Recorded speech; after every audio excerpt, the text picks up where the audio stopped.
पावसाळा चालू झाला की एक नेहमीचा प्रश्न असतो की पावसाळ्यात विकेंडला जायचं कुठे.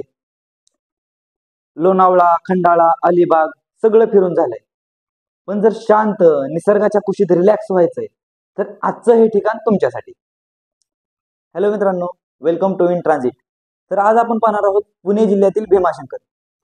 भीमाशंकरला जायचं कसं, तिथे राहायच्या काय सोयी आहेत आणि आपण तिथे काय पाहू शकतो, तर पूर्ण माहिती मी देणार आहे. तर व्हिडिओ शेवटपर्यंत नक्की पहा.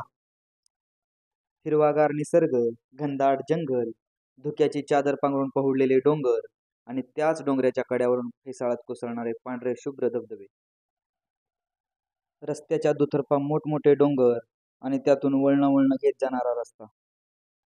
रस्त्याच्या बाजूला कधी मोठमोठी झाडं तर कधी भात शेती, जंगलावरून पळणारं धुकं, अशी अगदी स्वर्गीय सफर आपण भीमाशंकरला जाताना अनुभवतो.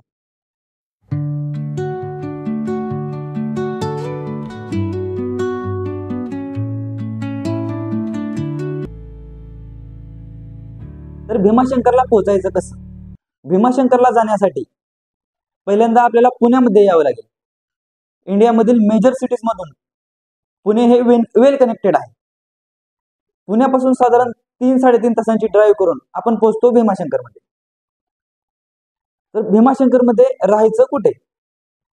भीमाशंकरमध्ये राहण्यासाठी भीमाशंकर बस स्टँडच्या एरियामध्ये लॉज, हॉटेल यांची सुविधा आहे. तर 600 ते 1200 रुपयांच्या आसपास आपल्याला रूम मिळून जाईल. आता भीमाशंकरमध्ये तर पोहोचलो.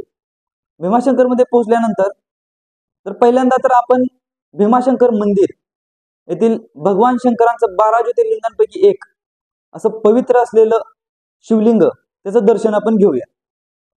भीमाशंकर मधील हे मंदिर हेमाडपंथी वास्तुकलेचं एक उत्तम उदाहरण आहे. जरा निरखून पाहिलं की आपल्याला लक्षात येतं की मंदिराच्या कळसाचं डिझाईन हे अतिशय कोरीव आणि नाजूक असं नक्षीकाम आहे.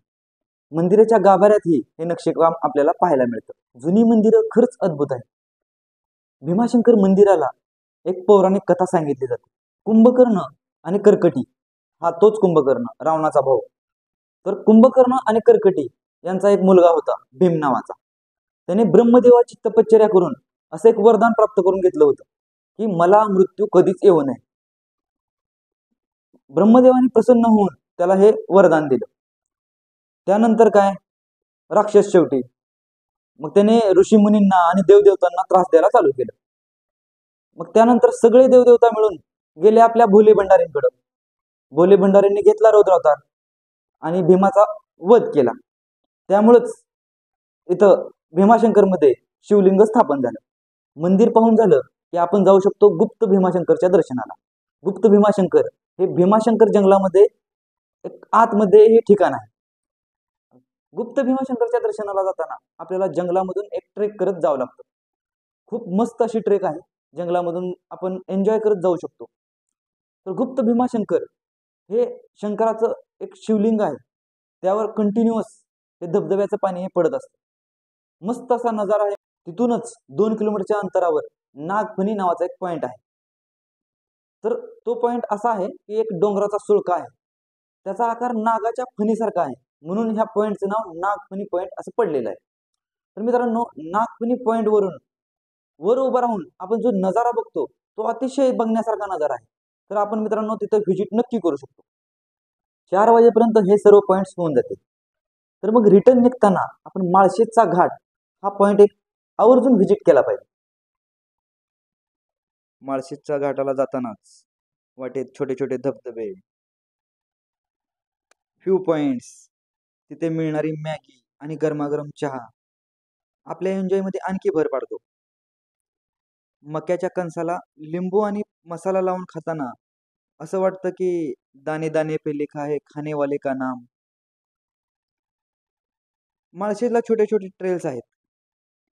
त्या ट्रेल्स वरून चालत दरीमध्ये असलेली घनदाट जंगल बघताना निसर्गाचं एक वेगळं रूप आपल्याला पाहायला मिळतो.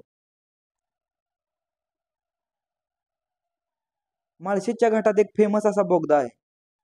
तिथे फोटो क्लिक करणं म्हणजे एक शास्त्र असतं. त्या बोगद्याच्या थोडं पुढं आलं की तिथे एक व्ह्यू पॉइंट आहे. तिथला नजारा ही अतिशय बघण्यासारखा आहे.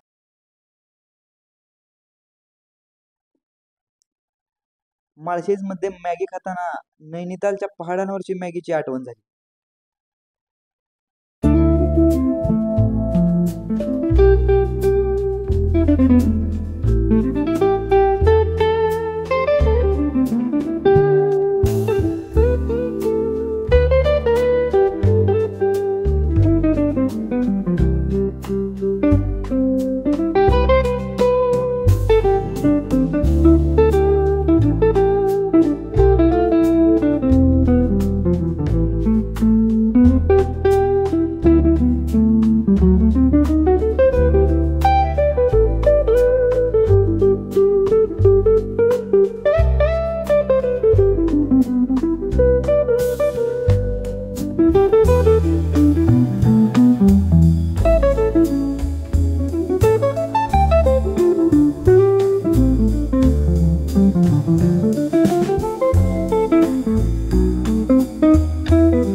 तर मित्रांनो, हा व्हिडिओ आपल्याला कसा वाटला नक्की कमेंट करून सांगा आणि चॅनलला लाईक, शेअर आणि सबस्क्राईब करा.